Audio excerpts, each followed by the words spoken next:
Hello guys. Meet again with Queen MMA, a channel that will always provide interesting information about the world of sports, especially boxing and MMA. The UFC was founded in 1993, where the first fight had very minimal regulations. No weight classification, not even doping regulations.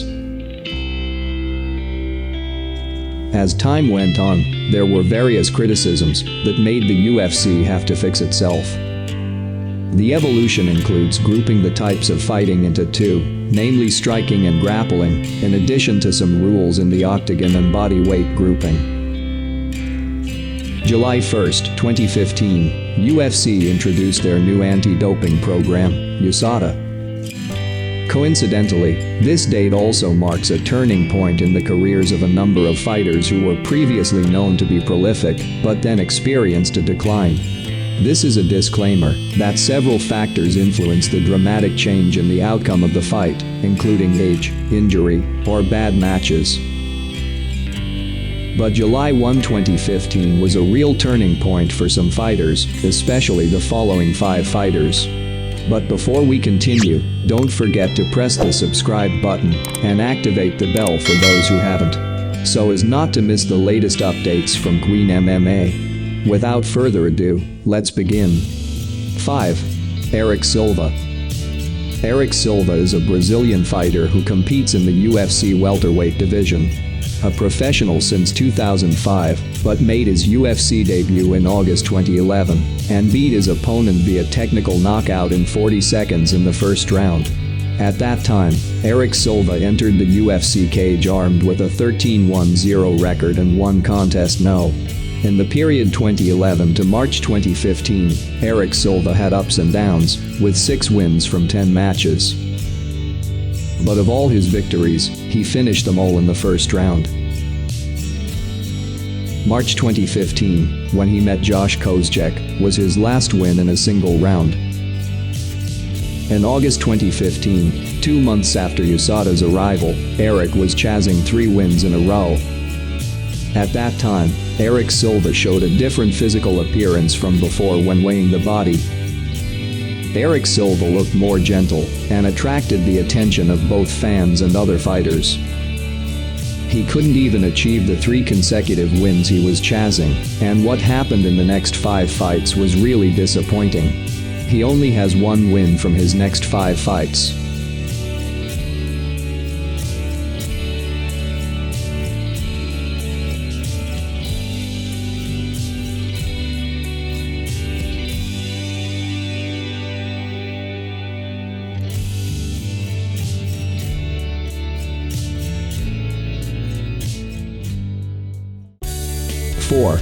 Renan Barão. Renan Barão is from Brazil, and he fights in the bantamweight division of the UFC. He's a fighter who hasn't lost in 10 years, and he's a dominant fighter. But TJ Dillashaw won the title in 2014. That year he also beat Mitch Gagnon. July 1, 2015, USADA officially became the anti-doping agency for the UFC, and on July 25, 2015, he plans to reclaim his title from TJ Dillashaw. But unfortunately, this was the beginning of the next defeats, where he only bagged 1 win from a total of his last 8 fights. Barão suffered a loss to a fighter, which he was usually able to overcome with ease. The UFC finally thanked him for his long partnership and wished him success with his next career in another promoter event. Maybe someone new to the UFC doesn't know who he is, but a longtime UFC fan knows what he was like before.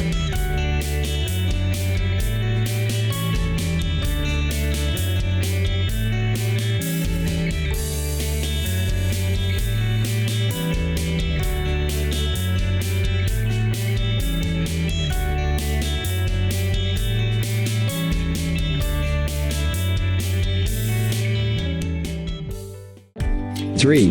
Bigfoot Silva. Silva is a Brazilian fighter who competes in the UFC heavyweight division. Most people know that Silva used ingredients that would later be banned by USADA. That's because his condition is suffering from acromegaly, which is a condition that causes his body to produce excess growth hormone.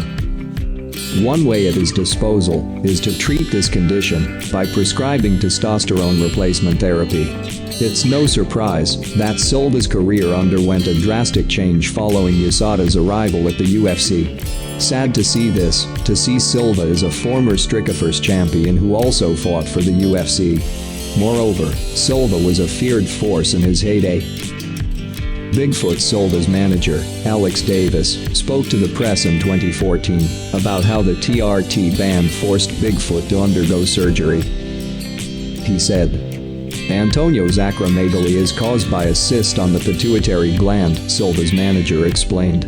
"The only way to access it is through the nose, it's underneath the brain. So after this fight, I'm going to have to take him from here to head surgery because of the ban on TRT. We're taking a guy that really needed TRT and forcing him to do an operation, which he did not have to do otherwise."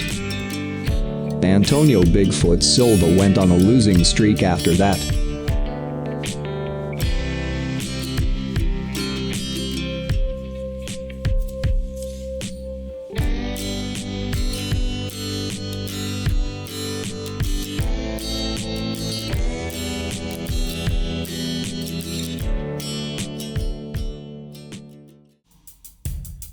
Two, Vitor Belfort.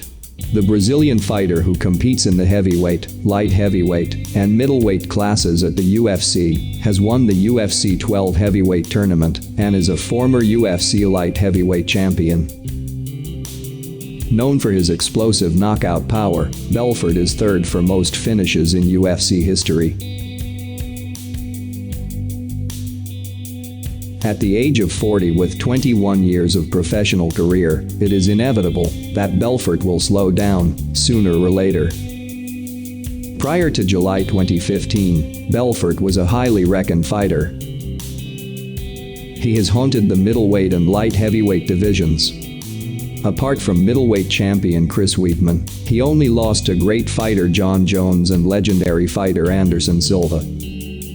After USADA's arrival at the UFC, Belfort had won the fight against Dan Henderson, but was followed by the next 3 defeats in a row.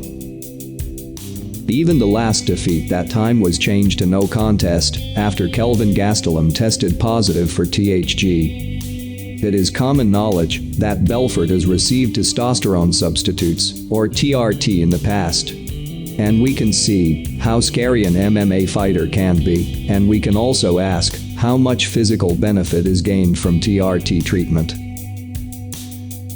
While the rules on TRT were a bit blurry back then, Vitor Belfort was receiving medically prescribed treatment. TRT Vitor Belfort.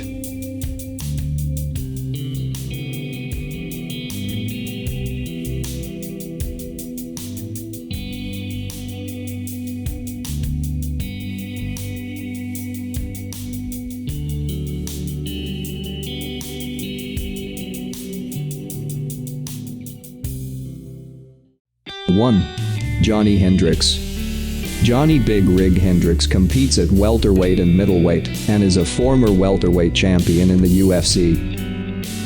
Hendricks joined the UFC in March 2009, and as of March 2015, Hendricks has fought 15 times with 3 defeats. In March 2015, he defeated Matt Brown via unanimous decision in his 3-round battle. Big Rig's luck was lost when he met Stephen Thompson at UFC Fight Night 82 in February 2016 via technical knockout. This was the first time Hendricks had his fight stopped, and he was stopped in the first round. The fights that followed were even more miserable, as he had to endure an additional 2 defeats in a row to his record. Hendricks is no longer the same as before. He has only been able to bag 1 win from his 6 fights since USADA came to the UFC.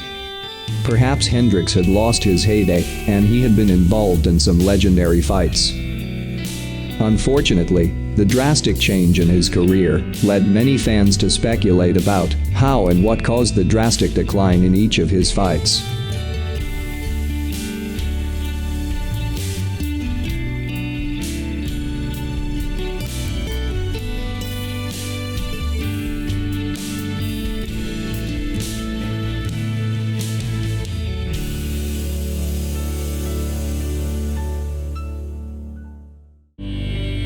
So that's it, guys, some of the fighters who experienced a significant decline after the arrival of USADA at the UFC. In your opinion, are there any other fighters who experienced career declines after the USADA era? What about Anderson Silva, who has only one win from his last 9 fights? Whereas the era of Anderson Silva's defeat began in 2013 against Chris Weidman's first. Then what about John Jones? Please share your opinion in the comments column. Don't forget to like and share, subscribe and activate the bell. Thanks for watching. See you in another video. See ya.